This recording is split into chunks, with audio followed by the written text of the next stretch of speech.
History as it happens, November 1st, 2024. Election of 2016. When Mexico sends its people, they're not sending their best. They're not sending you. They're not sending you. And one of the things we should do is not only talk the talk, but walk the walk.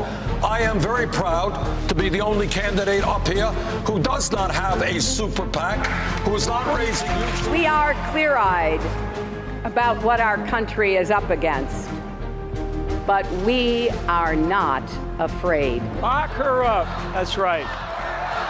That's right. Lock her up.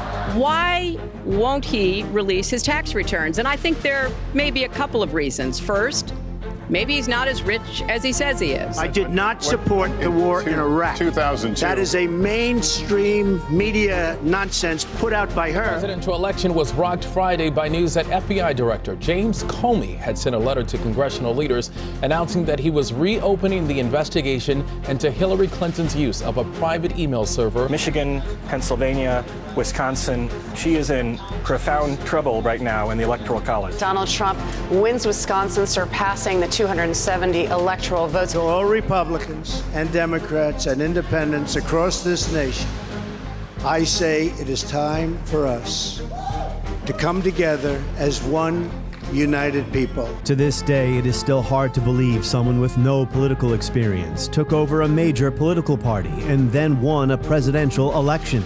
Donald Trump stunned the establishment and much of the citizenry by defeating Democrat Hillary Clinton, exposing the disconnect between her party and the white working class. The opening act in the age of Trump, who may be on his way back to the White House.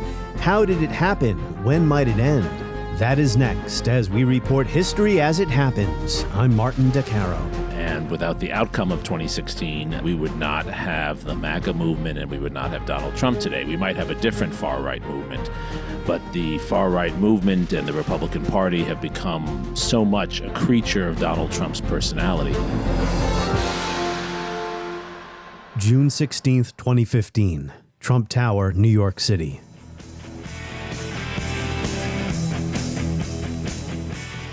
Real estate developer turned reality TV star Donald Trump rides the escalator down to a gathering of adoring fans.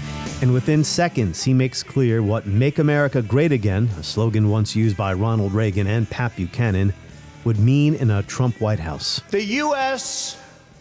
has become a dumping ground for everybody else's problems. Thank you. It's true. And these are the best and the finest. When Mexico sends its people, they're not sending their best.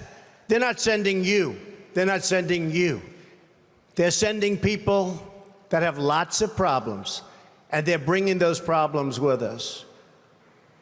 They're bringing drugs, they're bringing crime, they're rapists, and some, I assume, are good people. But I speak to border guards, and they tell us what we're getting. And it only makes common sense. It only makes common sense. So I vaguely remember that day. I didn't watch Trump's announcement live. Like many people, or many journalists in Washington, I didn't really take this seriously. It seemed like a publicity stunt.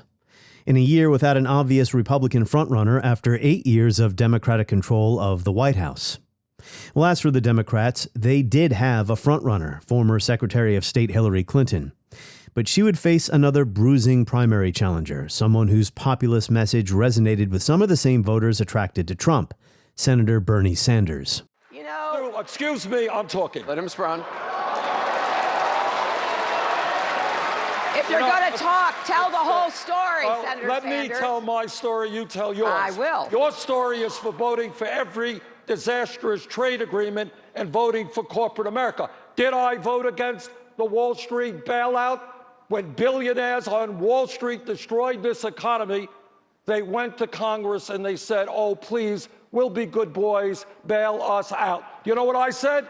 I said, let the billionaires themselves bail out Wall Street. Hillary Clinton won the Democratic nomination, but Sanders may have won the war of ideas. On the GOP side, 17 candidates competed. 5 dropped out before the primaries began. 5 would win at least 10% of the vote in the New Hampshire primary. Ted Cruz, 11%, Marco Rubio, 10%, John Kasich, 15%, Jeb Bush, 11%, Donald Trump, 35%. Whoa, what's going on here? Well, then in the 16 Super Tuesday primaries in March 2016, Trump did not win an outright majority in any state, but neither did anyone else. The Donald, as he was called in New York City tabloids, did win enough delegates in these contests that what once seemed impossible was now close to inevitable. He would win the Republican Party's presidential nomination, leading Marco Rubio in a CNN interview to say this, a sentiment repeated many times by many others since. Here's what happens in many countries around the world. You have a leader that emerges and basically says, don't put your faith in yourselves, don't put your faith in society, put your faith in me. I'm a strong leader, and I'm going to make things better all by myself. This is very typical. You see it in the third world. You see it a lot in Latin America for decades. It's basically the argument he's making that he single-handedly is going to turn the country around. We've never been that kind of country. We have a president. The president is an American citizen who serves for a period of time, constrained by the constitutions and the powers vested in that office. The president works for the people, not the people for the president. And if you listen to the way he describes himself and what he's going to do, he's going to single-handedly do this and do that without regard for whether it's legal or not. Look, I think people are going to have to make up their mind. I can tell you this, no matter what happens in this election, for years to come, there are many people on the right, in the media, and voters at large that are going to be having to explain and justify how they fell into this trap of supporting Donald Trump, because this is not going to end well one way or the other. This is the final installment of my monthly election series, and yes, the podcast is back after a brief hiatus. The election of 2016, Trump's victory, the single most consequential event in American society since the terrorist attacks on 9/11/2001. His win shattered the notion that people like me, journalists in Washington, understood what was going on in their own country. It upended everything we thought we knew about politics. How, for instance, could Trump insult so many people and get away with it? And remember the Access Hollywood tape? I better use some Tic Tacs just in case I start kissing her. You know, I'm automatically attracted to beautiful. I just start kissing them. It's like a magnet. You just kiss. I don't even wait. And when you're a star, they let you do it. You can do anything. Whatever you want. Grab them by the... There's so much to talk about here. We wouldn't have time for it in a short podcast. I mean, remember the debates between Trump and Hillary Clinton. You were sitting there waiting for Trump to say something else outrageous. No wonder you've been fighting ISIS your entire adult life. Well, go to the fact checkers, get to work. But the road to the Donald Trump victory was being paved for a long time, decades even, as a litany of institutional failures and the steady drift of white working-class voters away from Democrats made him possible. But he also sensed the frustration out there with things like NAFTA or illegal immigration, frustration and anger at both major political parties. To some, his victory was a rejection of the progress our country had made against racism or sexism. I mean, we've talked about everything but race tonight. We've talked about income. We've talked about class. We've talked about region. We haven't talked about race. This was a white lash. The explanations, articles, books, magazine essays of how we got to Trump are endless. And the age of Trump is not over. In a few days, he may be president-elect once more. His influence, his presence in our lives has endured far longer than anyone thought possible a decade ago. So how did we get here? Let's talk to a couple of scholars who've spent many hours on this podcast over the past 4 years. Jeffrey Engel is the founding director of the Center for Presidential History at Southern Methodist University. Jeremi Suri teaches history at the LBJ School of Public Affairs at the University of Texas at Austin.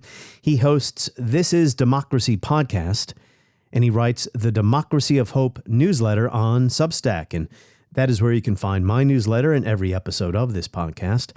Go to Substack and search for History as It Happens.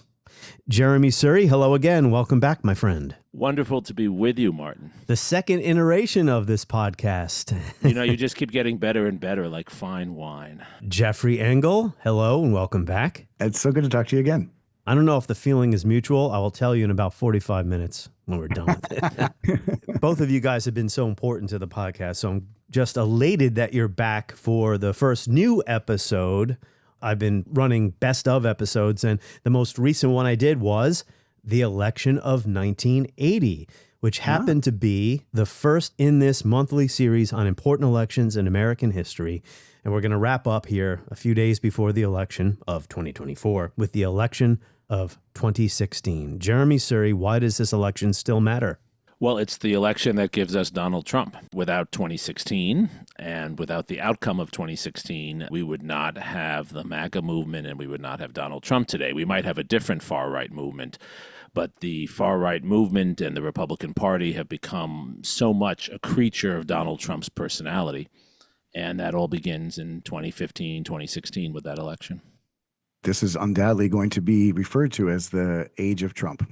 There was a time there, of course, when you thought it might be the Obama age, when it might be the time that Americans would celebrate having the first African-American in the White House, but they went in a different direction. We often ask ourselves, we certainly are all asking ourselves this week, is the election that we're currently facing the most critical of our lifetime? I mean, every politician wants to say that every single time. By the way, so do advertisers. And obviously, by definition, they can't all be the most important. But I think in a sense, we might look back on 2016 and see that as the critical election of the time period, which is to say 2020 was about moving away from the pandemic and moving away from Trump. Well, he's obviously much stronger and much more embedded in the Republican Party now than he was in 2016. That if there was a moment that his enemies could look back on, 2016 was that moment.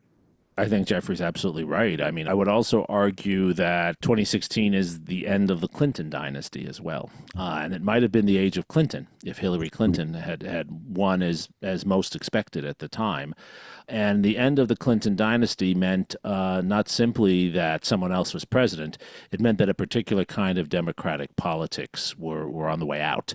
The triangulation, the Democratic Party moving to the center, and the 2016 election opened the door for much more progressive influence within the Democratic Party and a critique of what had been neoliberal democratic policies in the Democratic Party that emphasized free trade. We've seen both the Republican and the Democratic Party since 2016 move against free trade, move toward protectionist positions, industrial policy positions in American foreign and domestic policy. Yeah. As historians, what is the challenge here of analyzing something that is still very much present, right? You know, especially when it comes to weighing the consequence of a figure like Trump, who, in my view, is the most consequential politician of the 21st century as of today. Whether his long-term consequence, we don't know. Jeffrey, why don't you take the first hack at that? There's a line that gets trotted out way, way too much to the point where everybody who trots it out kind of makes me a little bit more nauseous, which makes me wonder now why I'm using it. And that line is from Zhou Enlai, when asked about the origins of the French Revolution, or the consequence of the French Revolution. He said, it's too soon to tell. And that was, of course, in the 1970s. You might joke about that for something that's 200 years ago, but clearly we are still in the wake, we are still in the buffeted zone, if you will, of the Donald Trump experience. It's very difficult to tell what someone's historic long-term legacy is while they're still an active player on the global scene. We don't know the meaning of a historical figure until we can see how much traction their activities and their policies and their persona left behind long after they're out beyond the scene. So we've seen the effects of Ronald Reagan long after Reagan left office. Other presidents you don't see as much effect. Jimmy Carter, I think, has had less of a legacy in many respects. So you don't know that, though, until after they serve. And generally, by the way, one-term presidents have less of a legacy than two-term presidents, though that might be different even if Donald Trump is not reelected. I will say there are a few advantages in being close to the moment. The visceral hatred association with Donald Trump, what we saw at Madison Square Garden recently, the emotion is something that often gets lost and flattened over time.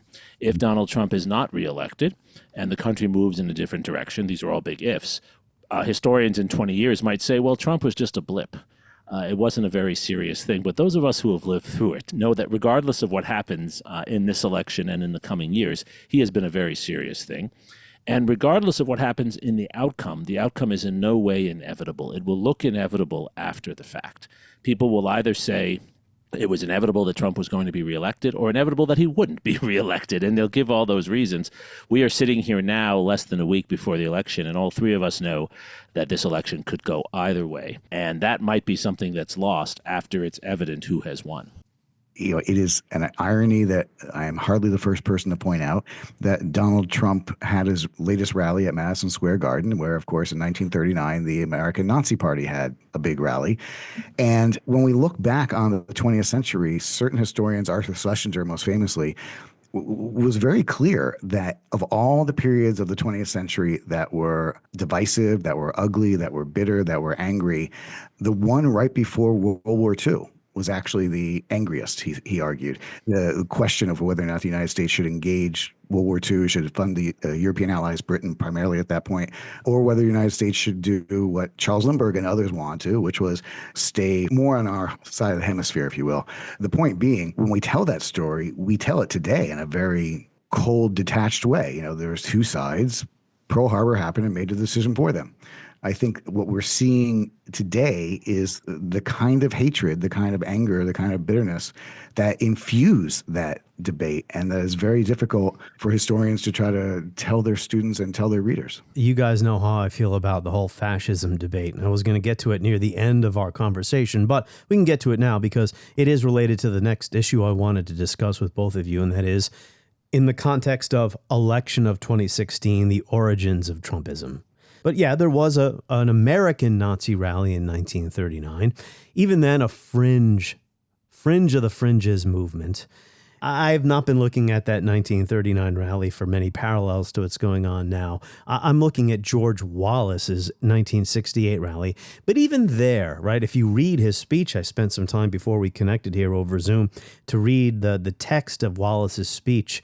There are a lot of similarities to the right-wing Trump populist message. And it's a sad day in our country that you cannot walk even in your neighborhoods at night or even in the daytime because both national parties in the last number of years have kowtowed to every group of anarchists that have roamed the streets of San Francisco and Los Angeles and throughout the country. And now they've created themselves a Frankenstein monster, and the chickens are coming home to roost all over this country. But if we're going to talk about the origins of Trumpism, post-Cold War, right-wing, populist, Pat Buchananite type of message. Buchanan's December 1991 New Hampshire speech announcing his candidacy, and Trump's June 2015 Trump Tower speech announcing his candidacy. I think that's more relevant to this conversation than Adolf Hitler. The rising economic power of Japan has filed a claim to displace the United States as the great power of the 21st century. When did we beat Japan at anything? They send their cars over by the millions. And what do? When was the last time you saw a Chevrolet in Tokyo? It doesn't exist, folks. Yes, Trump is not Adolf Hitler. No one has really seriously called him that. But actually, the rally in Madison Square Garden, as you know, Martin, because I wrote about it, has changed my view slightly on this. And I now do see more fascism in Donald Trump. What's different to me between 1939 and 1968 is Wallace was a populist, and Wallace was a man arguing for race hatred, but he was a serious guy. He was actually trying to make serious points. He was not a clown. And Dan Carter and others who have written about this have made this point very well. Wallace was actually making serious policy points. They were disgusting, but they were serious policy points. The Trump rally at Madison Square Garden was a clown show. It was professional wrestling. It wasn't a political rally. It was a rally to rev people up to go and fight an enemy without any specific program beyond simply doing that. It was valorizing, as those who write about fascism describe, it was glorifying the violence as an end in itself. And I have to say, as I think you saw my description of this, Martin, I happened to be in New York then. I was not at the rally, but I happened to be in New York, and I happened to see people coming out of that rally, and they were not organized as a political movement. They were revved up to go beat up some people who were not wearing red hats. So this is gang violence, and if you go and read the early accounts of Nazi rallies, that's what it was. It was gang violence with an ideology attached to it later. That doesn't make Trump a Nazi, but it is to say there's a fascist temperament that I see at work here, in addition to many other things we could say about it. Well, Robert Paxton defines fascism more on behavior than he does ideology. Now, who am I to question Robert Paxton, who's written the seminal volume on fascism, right? The Anatomy of Fascism. I define fascism more as an ideology than a set of behaviors. But I agree with you. This is close enough. Paxton himself has come around to saying they're fascist. Yes, he has now changed his mind about Trump and fascism. Go ahead, Jeff. Can we agree that it's undemocratic? Yes, it's illiberal. But this is an American illiberal tradition personified by George Wallace. I take your point. I mean, there's always this trend, but neither Pat Buchanan nor Wallace were nearly as close to winning the election, winning the presidency, and then winning a second time as Donald Trump. Wallace got 13% of the popular vote, did not win any states, and he ran as an independent in 68, although he had been a Democrat in the South. Go ahead. I'm not trying to reopen the question of fascism, but that term was also used in 2016 against Donald Trump, not nearly as much as it's used today. Frankly, there's not as much track record in 2016 as there is today.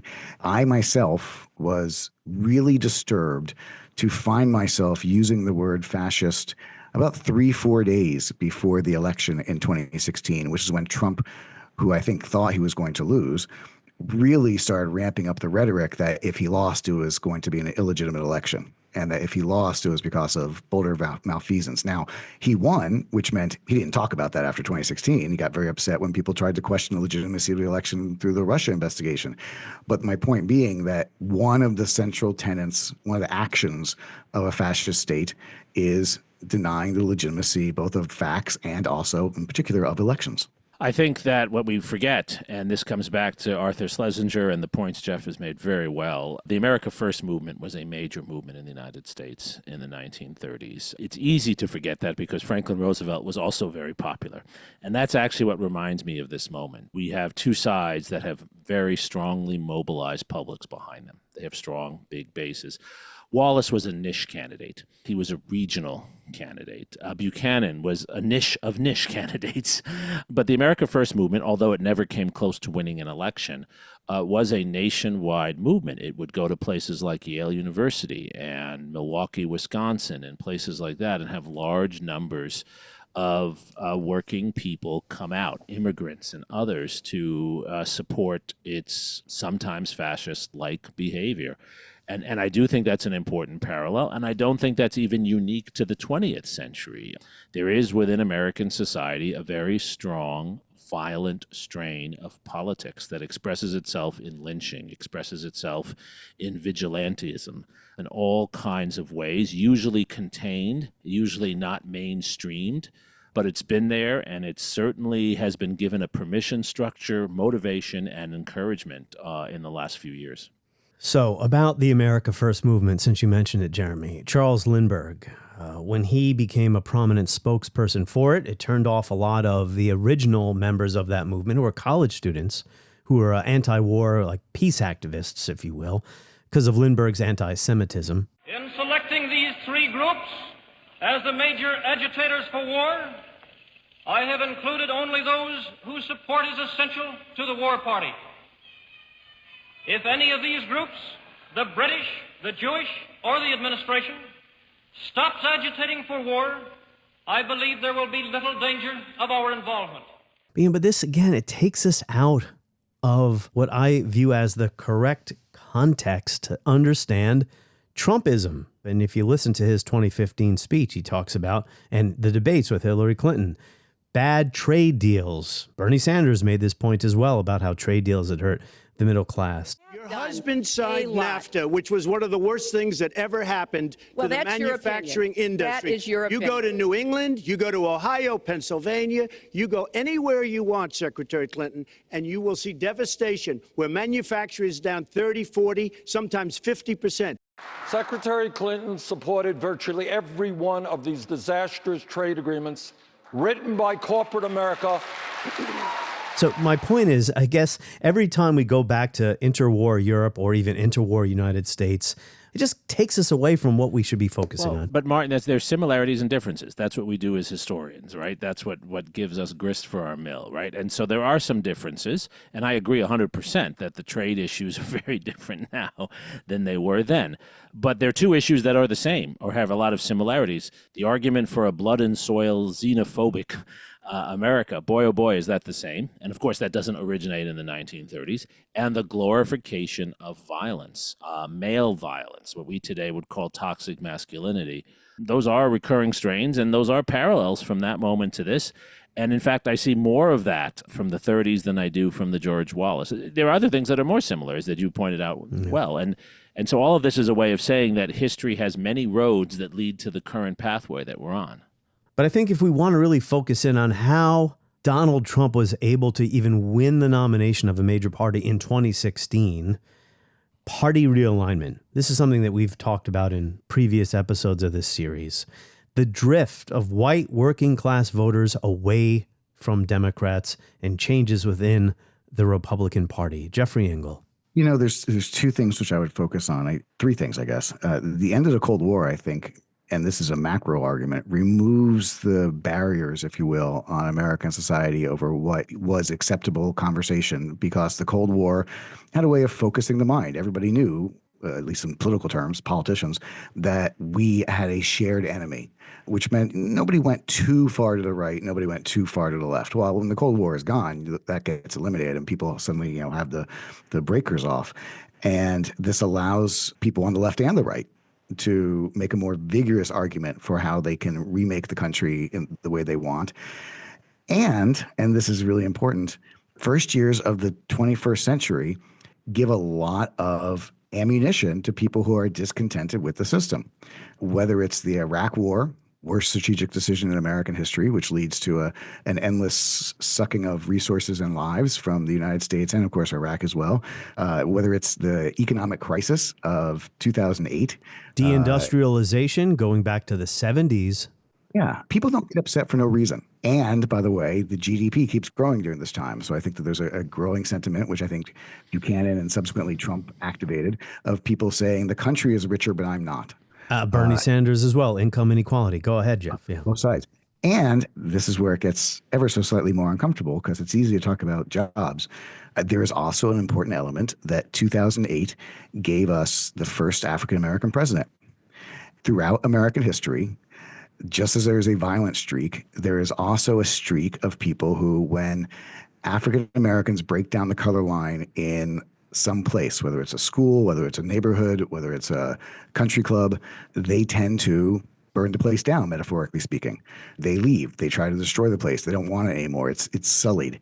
And I think, if we see what the precursor to Trump, or the Tea Party movement, there's a lot of anger about Barack Obama still being an illegitimate president during that time. Oh, and Trump was a birther, too. So. And I just say very simply, why doesn't he show his birth certificate? Why has he spent over $2 million in legal fees to keep this quiet and to keep this silent? And so I think race plays an important part here, that none of these are sufficient to explain the rise of Trumpism, but they're all necessary. I think, just adding to those excellent comments, which I agree with 100%, I think there are a couple other factors that Trump plays to. I think he stumbled on to the power of social media, and that connected to his show, a show that was a complete imagined businessman, very different from the not so successful businessman that Trump really is. To give him credit, first few seasons were pretty good. I used to watch it. All right. I never watched it. I've gone back and watched it as a historian now. It's a terrible show. Engel can play TV critic on another podcast. Go ahead, Jeremy. And so he understood, he stumbled on to a new media ecosystem and established himself there. I mean, it's hard for us to remember, it's hard for my students to understand that Bill Clinton was the first president to send an email, and Barack Obama was the first president to really use social media, and he was just using it on the margins. Trump created a social media political persona, And none of his counterparts did that. And then he benefited, in a stroke of incredible luck, from a very fragmented Republican Party. There was no one there. There was no established figure, someone who was the heir apparent who could have stopped him early on. And instead, the other figures who were more legitimate and more well-known shot at each other and didn't pay attention to him early on. That's so right. Rubio and others were shooting at each other, and so that allowed him to rise in the way that he did. The Republican Party in 2015-16 was in a state of disarray when it came to the nominating presidential candidates. Remember the postmortem in 2012, Mitt Romney losing? What are we going to do to win the White House back? We have to appeal to younger people, not be anti-gay, not be so harsh when it comes to these culture war issues. Well, that turned out not to be accurate. We didn't know that at the time, right? You made a point there about social media. The most recent edition or installment of this series was 2008. You and I did that episode. Mr. Engel here was not available. That's okay, Jeff. We forgive you. We were on the cusp of what we now have as our reality, and that is parallel universes when it comes to information. Parallel realities where one half of the country is saying, why does the other half of the country believe this? It's not true. Yes, I don't think that began then, but I think what social media did, combined with the sociology of our siloed lives, which has also to do with the nature of work and educational stratification in our society, all these things came together to create tighter information bubbles that we operate in. Depending on which news source you use, depending on where you live, the neighborhood you live in. And as people moved away from newspapers that tend to aggregate information, and even Facebook, which tends to aggregate information, to forms of social media that algorithmically seek instead, like dating apps, to connect you to people who agree with you on everything, it became harder and harder to see beyond like-minded thinkers. And that created an incentive to play to the crowd, to play to the chorus, and to be more and more outrageous. And again, Donald Trump understood that before others. Yeah. I don't think it was something self-conscious. It was already who he was. True, but his assault on the news media as well, if you don't mind addressing that. I mean, he didn't start using the term fake news until after he won, but that was percolating. Yes, that's true. And political candidates, particularly Republicans, had attacked the mainstream media for a long time. He took it to a new level, and calling them enemies of the people and things of that sort. That is taking it to a new level, but he didn't invent that. He just made that more central to his message and used social media to ramp that up. By 2016, I think Trump realized a central, critical, crucial, genius lesson of the way that the Twitter sphere was set up. A cacophony of people yelling and screaming, but nobody could shut you up. And it was free.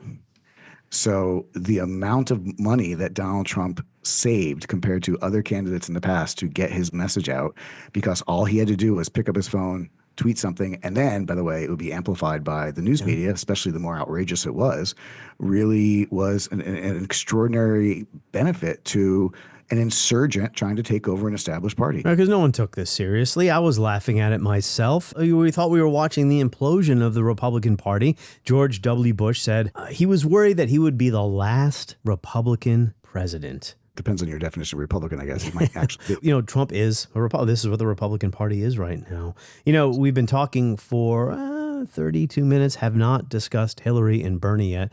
Bernie tapped into the same populist, anti-establishment, frustration vibes that also fueled Trump's popularity. Jeremi, Suri, why did white working class voters who had been, as I mentioned before, drifting away from Democrats for quite a while, embrace Trump? They embraced Trump because they had been abandoned by the Democratic Party. The Democratic Party under Bill Clinton, and it doesn't really start with him, but Bill Clinton was the real innovator here. The Democratic Party became the party that appealed to upwardly mobile, educated, technologically savvy, cosmopolitan people. And Bill Clinton knew how to do that, and it made him almost unbeatable by Republicans because he was stealing their bacon. He was stealing their key voters. In the 1970s and 80s, the more educated you were, the more likely you were to vote for a Republican. Bill Clinton turns that around. He makes the Democratic Party the party of those who are upwardly mobile, and he promises to help the middle class. But what he leaves out are those who had traditionally been lunch pail union workers who felt that as a consequence of NAFTA and free trade and the favoritism to the financial industry as well as international trade, they didn't have a voice. They were being left out. And then unions, as a consequence of states run by Republicans in many respects, pursuing anti-union laws, right-to-work laws as they were called, unions became less powerful. The Democratic Party had worked through unions to mobilize working-class voters. So you didn't have that edifice, and you didn't have the same association between working-class people and Democratic candidates, and that really came to a head with Hillary Clinton. She came across as exactly the thing that threatens working-class people in Beloit, Wisconsin, and Detroit, Michigan, which is a smarter woman, more educated, coming in and taking away your job by sending it to Taiwan instead. Everything you say is exactly true, but we also have to add in, and I hate to be the party pooper in bringing down the conversation, but that's why I've already accomplished that, but go ahead, yeah. Race matters here as well, because I think, Jeremy, the way you're describing the Democratic Party as becoming under Clinton and throughout the 90s, the party of the white educated intelligentsia is true. It also remains the party of African Americans primarily. So when we ask the question, why did white working class people leave the Democratic Party? I think there's two reasons. I think the first is because they felt the party abandoned them by moving in the direction that Clinton wanted towards the upper part of the economic stratosphere. And they said, okay, so there's nobody to advocate for me as a white person, but the party is also full of black people. I think when we ask why white voters moved from the Democratic to Republican Party, I think the two reasons are economically they felt left behind, and they also thought the party was paying more attention to minorities than to them. Are you referring to the backlash to, well, this is a half century or more old, this story, backlash to integration and civil rights? I mean, is that still? This is still, these are long-term changes. In the same way that the Republican Party, beginning in the 1960s, it increasingly becomes a party that is sympathetic to or appealing to Southern whites in particular, because the Democratic Party, which of course had for a century been the party of Jim Crow, decides under Johnson and Kennedy and others to champion civil rights. Republicans in the South in particular were more than willing to take in disaffected white Southerners who suddenly said, well, the deal we had for a century was we will support all your policies so long as you keep the status quo on race integration. And now you're not. So I'm going to find somebody else who will. Well, I do think race matters, and I do think, as Jeffrey said, it is part of a long-term backlash, but I think it also is transformed in the way it expresses itself. And here the work of historians who have looked at urban communities like Atlanta and Charlotte and places like that, Austin, Texas, are very useful, right? Because it's not that a lot of working-class people see themselves as segregationist or racist. They're not. That language is not as acceptable to them. Trump does bring some of it back. But actually what I think they see in the years before 2016 is that they have lost control of their space. They've lost control of where they send their kids to school. They've lost control of who owns the hardware store. And they see the Democratic Party, and here I think Jeff is onto something, they see the Democratic Party as favoring, this is how I think they talk about it, favoring African-American communities, favoring minority communities. It's a response to what they perceive as identity politics. And the perception is that the Democratic Party has become the party of rich, overeducated people on Wall Street and in Silicon Valley, and African-American church leaders and feminist rights leaders. Immigration, so that conglomeration leaves out. This is what you would hear a lot. You still hear this, right? Yeah. White working class people who say, well, there's no space for me. I'm treated as if I'm privileged, but yet I don't feel like I have any privileges. A huge part of Trump's appeal was nativism, opposition to migration, illegal immigration. Look at the similarities, if we want to see the long-term trends here. Look at the similarities in the language that Trump uses, in particular his emphasis more in 2016 than today on the phrase law and order, which of course was a phrase that Wallace used, which of course was a phrase that Nixon used. Law and order is still an issue in this country. 127 policemen were killed last year, the largest number killed in any year of our history.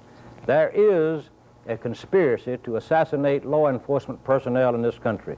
In the city of Washington, our nation's capital, you cannot walk the streets safely, or get in an elevator safely, or walk anywhere in that particular city. And I think that's the phrase that people adopt when they're trying to appeal to people who feel that their world is crumbling around them. There's good reasons for all these things. There's good evidence for all of these things. I mean, NAFTA and deindustrialization, America's endless wars, there's lots of things for people to build grievances around that it shouldn't surprise us in some ways that a candidate should finally have bubbled up that says 10% of people are upset about A, 20% about B, 16% about C.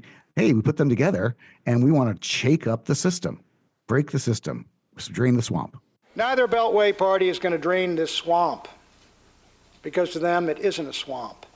It's a protected wetland and their natural habitat. I think part of the Trump phenomenon in 2016, this just builds on what Jeffrey was saying, was a sense that many voters had that their voices weren't being heard, that politics had become too distant from their ordinary lives. And some of that was just the remarkable contrast with the Clinton years. When Clinton, as a politician, was out there in people's communities, they felt that Obama, for all of his oratorical skills, was dispassionate, was not connected to them in the same way. And Obama was restricted as an African-American male in what he could do, say, and how he could say things, right? Yeah. And so I think that sense of being alienated, of not being connected, and Trump's visceral, guttural language made people feel like this was someone who authentically understood. Even if he lied in the details of what he said, he understood my anger, he felt my pain, and so therefore I'm going to give him a vote. And I do think also many of the people who voted for him in 2016 did not think he was going to win, so they were voting for him as a protest vote. And our real unemployment is anywhere from 18 to 20%. Don't believe the 5.6. Don't believe it. That's right, a lot of people up there can't get jobs. They can't get jobs because there are no jobs. Because China has our jobs, and Mexico has our jobs. They all have our jobs. But the real number is anywhere from 18 to 19 and maybe even 21%. And nobody talks about it because it's a statistic that's full of nonsense. We need to keep our historian caps straightly on and remember that we're talking about the Trump of 2016, not the Trump of 2024. And the Trump of 2016 said, I could be presidential. I could act presidential. I choose not to. So when faced with the criticism, you're not acting like a normal candidate, he would say that's exactly right. He humiliated Jeb Bush on the debate stage. He eviscerated other Republicans on the debate stage. This is a tough business to run for president. I know, you're a tough guy, Jeb. And we need to have a leader that is real tough. You're never going to be president of the United States by insulting your way to the presidency. Let's see, I'm at 42 and you're at 3, so far I'm doing better. Doesn't matter. So far I'm doing better. You want to talk about weakness? It's weak to disparage women. It's weak to disparage Hispanics. I don't disparage. It's weak to denigrate the disabled. And it's really weak to call John McCain a loser because he was a POW. I never called him. No, I don't call him. That is outrageous. He's an American hero. He also said about language. I've laid out my plans. He said about language. 2 days ago, he said he would take his pants off and moon everybody, and that's fine. Nobody reports that. He gets up and says that, and then he tells me, oh, my language was a little bit rough. Okay. My language. If I think back to one phrase from that period that I think it encapsulates what Jeremy's saying, it's the idea that people said, well, what do you got to lose? So I just listened to his 2015 speech from start to finish in Trump Tower. It's a long speech. I'm so sorry. Yeah. But if you translate it into one sentence, it is, our country has failed you meaning his audience. He connected with people who said, you're right. The Iraq War was a disaster, and that was a bipartisan thing. NAFTA was a disaster. That was a bipartisan thing. Both parties, and George Wallace made this point repeatedly in his 68 rally speech.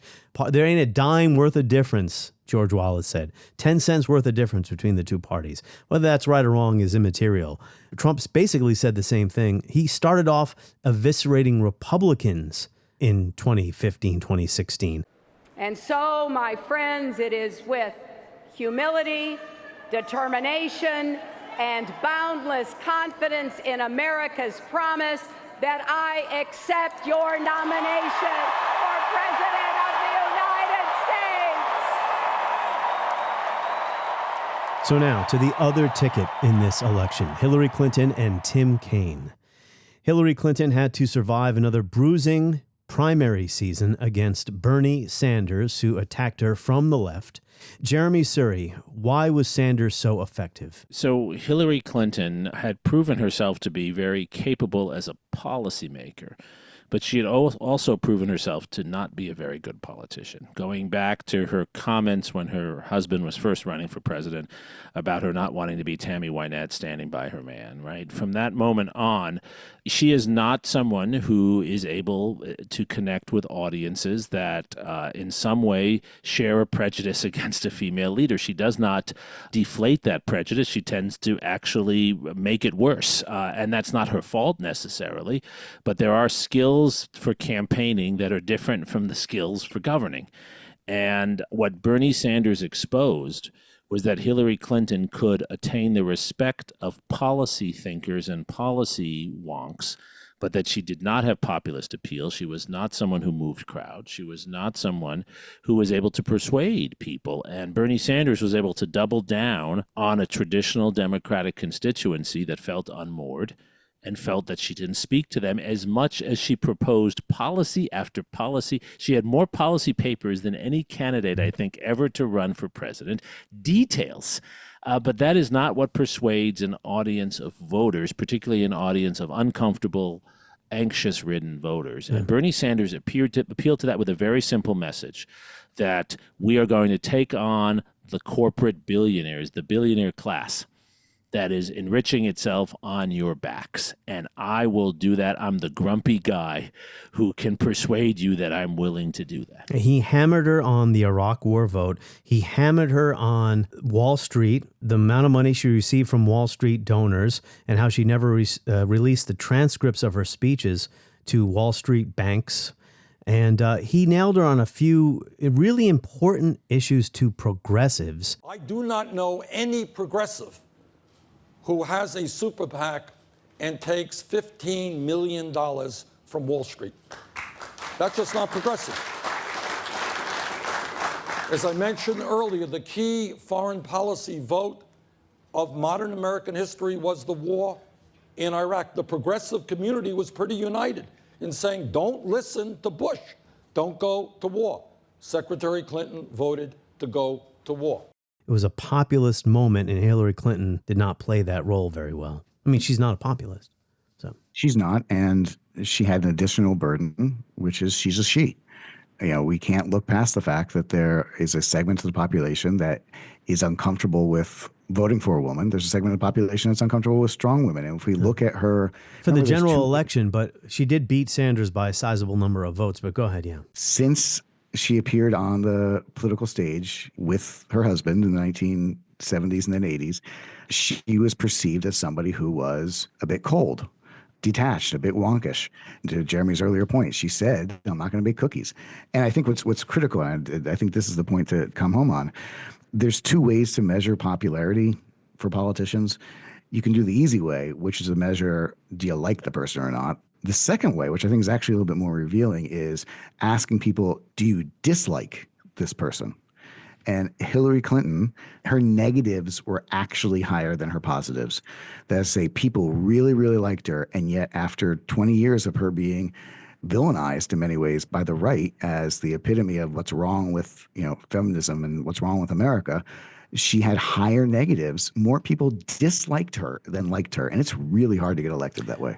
I often say, I repeat a cliche, timing is everything in politics. Her time was 2008, and she did not win. She lost to Obama. The country had moved on from her and her politics, and it was a mistake to nominate her. Of course, what does that mean? I mean, the voters chose her. She did win by a sizable portion of the votes on the Democratic side. You're referring more to the general election with these other factors here. But, I mean, wasn't her time past by 2016? I think there's an irony here that if I were to compare her to your point of whether a candidate has a moment and whether they can actually hit that moment and are fortunate enough to be able to hit that moment, and she does not. I would compare her in some ways to Bob Dole in 1996.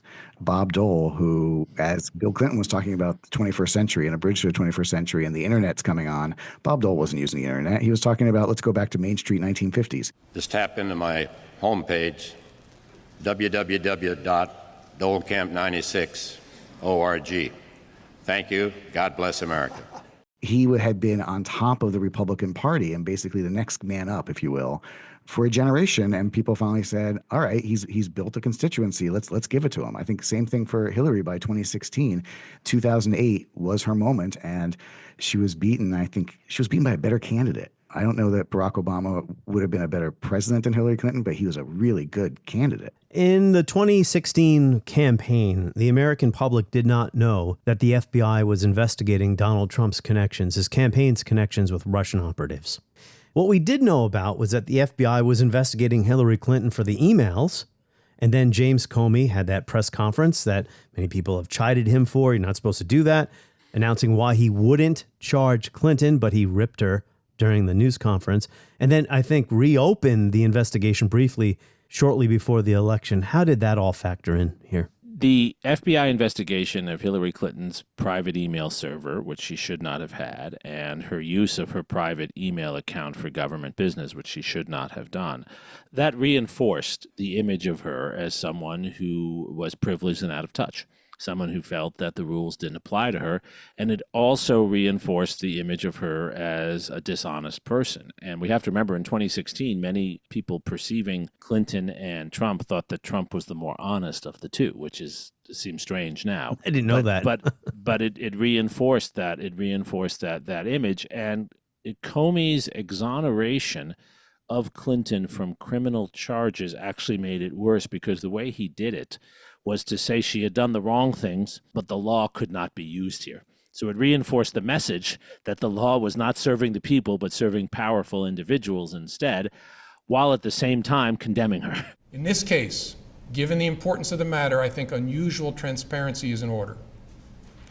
Although there is evidence of potential violations of the statutes regarding the handling of classified information, our judgment is that no reasonable prosecutor would bring such a case. And then when her assistant's laptop was shared with Anthony Weiner, and there was found to be the possibility of classified documents on there, it reopened this issue just in the days before the election, so it put it right in front of people.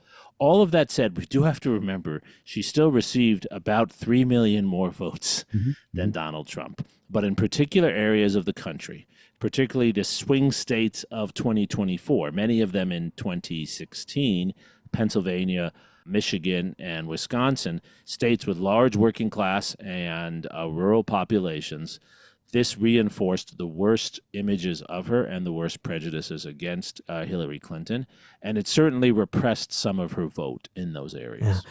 And after she had won the nomination of her party, she did not return to Pennsylvania again on the campaign trail. And late in the game, her husband, who was the greatest politician of his generation, told his wife's campaign, we need to go back to these places. Maybe it wouldn't have made it a difference. We're talking about long-term trends here, working class whites moving away from Democratic Party. But he said, we got to go back to these states, the so-called blue wall that we're still talking about now, and campaign there. And they didn't want to listen to him. They thought they had this one, and Hillary Clinton did not like campaigning in those areas. Jeff made this point before, right? Things can get exaggerated, but there's a kernel of truth to them. She did not feel a strong identification with Pennsylvania or Wisconsin. I do not believe she visited Wisconsin once after receiving the nomination either. Maybe the worst campaign ever run, given the amount of money she had to spend on it. And that is what makes 2024 different, if I might say, in that the Kamala Harris campaign, regardless of where things turn out, has actually been a very well-run campaign that has brought its candidate to many of these areas repeatedly and effectively, bringing out large audiences, crowds larger than Trump's. Trump had the larger crowds by far in 2016. In 2024, Kamala Harris has had the larger crowds without a doubt, in fact. Who in their right mind thought Donald Trump was going to win the presidency? I mean, there are still questions today about whether or not Trump ran with any expectation of winning. No, I think you're right. He did not expect to win. It's easy to look back now and say, boy, they underestimated Donald Trump. or overestimated themselves in this campaign. But the truth of the matter is, you don't know that till after the fact. And one issue we did not get to here is whether, had there been maybe one or two other Republicans running, could Trump have prevailed? He prevailed on a stage with, 12 or 13? There were like so many different Republicans running in the primary. Let's come full circle now. We'll wrap up with this, because this is a question that is floating over our memory of 2016, 2020, 2024. And that is how.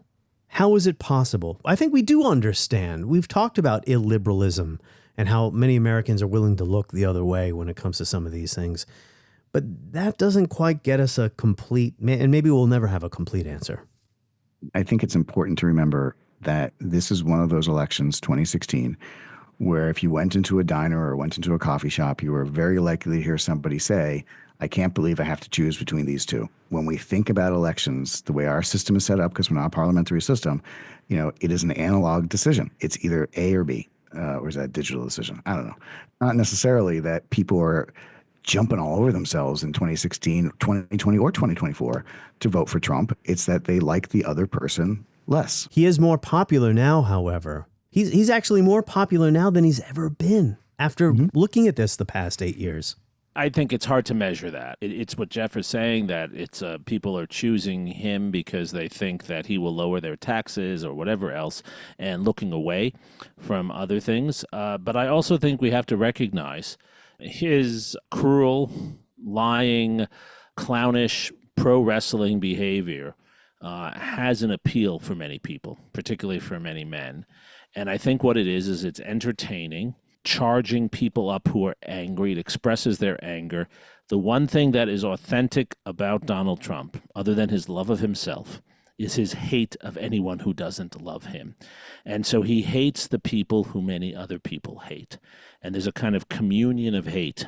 And that feels good. It's very Freudian. It feels good to people. What I saw walking through New York City just recently is the number of people who don't even agree with any of his positions, but boy, they feel good when they're watching him because he's taking it to the people they really don't like, and they believe him.